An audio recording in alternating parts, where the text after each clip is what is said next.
شفنا النهارده النادي الاهلي بيعلن عن التيشيرت الجديد، التيشيرت اللي هو الاحتياطي للنادي الاهلي، تيشيرت بلون الاسود، تيشيرت رائع بيليق كده بالنادي الاهلي ويليق بعظمه النادي الاهلي وبطولات النادي الاهلي، حاجه في منتهى الجمال.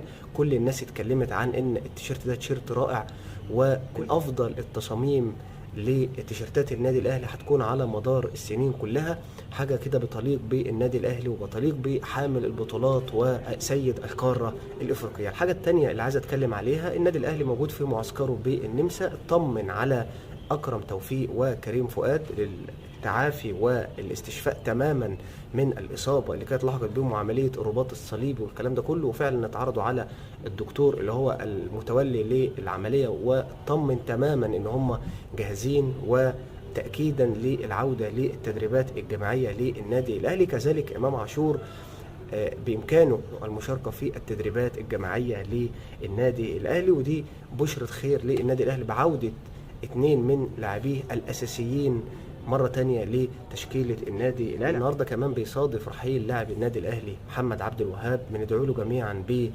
بالرحمة والمغفرة. ننتقل بقى للكابتن أحمد حسام ميدو اللي النهاردة اتكلم كده وقال أكتر من تويتة.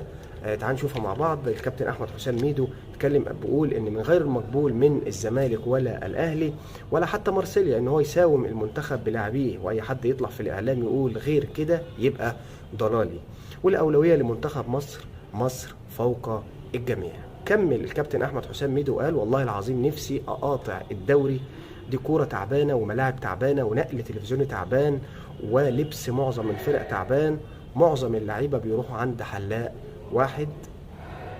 يعني بحب افكر الكابتن احمد حسام ميدو ان هو طالما جاب سيره مصر فوق الجميع وجاب سيره ان المنتخب والاولويه لمنتخب مصر، شفنا الكابتن احمد حسام ميدو مع الكابتن حسن شحاته في بطوله الافريقيه 2006 لما الكابتن حسن شحاته كان اداء احمد حسام ميدو تحت المتوسط ولما كانش عايز يخرج، ويتدخل الكابتن حسام حسن وما كانش ميدو عايز يخرج من الملعب وفضل مصلحته هو وشاف ان هو لا انا موجود في الملعب، انا اخرج ليه من الملعب، برغم ان الكابتن حسن شحاته وبرغم ان مصر كلها كانت شايفه في المباراه دي وتقريبا كل مبارياته مع المنتخب المصري مستواه لم يكن بمستوى اللاعبين اللي موجودين في هذا التوقيت. حب يعمل مشكله كبيره، محبش يخرج من الملعب، فضل مصلحته الشخصيه على مصلحه المنتخب المصري. ده بالمناسبه الكلام ده بوجهه للكابتن احمد حسام ميدو، بيتكلم عن ان انا والله العظيم نفسي اقاطع الدوري، دي كوره تعبانه. الموضوع في ايدك، سهل جدا ان انت تاخد القرار، تطلع على قناه فضائيه وليك برنامج، اعتذر عن البرنامج وما تطلعش في الكوره وريح اعصابك نهائي، او اطلع بره لمارسيليا او الدوريات الخارجيه واطلع حلل بره. ده لو حد هياخدك تحلل وتسيب الكرة المصرية خالص في حالها، لان طبعا انت شايف ان الدوري المصري تعبان، حتى اللعيبة يعني كاتب معظم اللعيبة بيروحوا عند حلاق واحد، يعني كلام لا يليق بالكابتن احمد حسام ميدو اللي هو اصلا يعني احنا ما شفناش منه حاجة في الكرة المصرية على مدار تاريخه، وزمايله اللي كانوا بيلعبوا معاه في الانديه الاوروبيه كلهم تالقوا. شفنا دروجبا وشفنا لعيبه كتير جدا وزلاتان ابراهيموفيتش، وكل اللعيبه دي قدمت مستويات عالميه.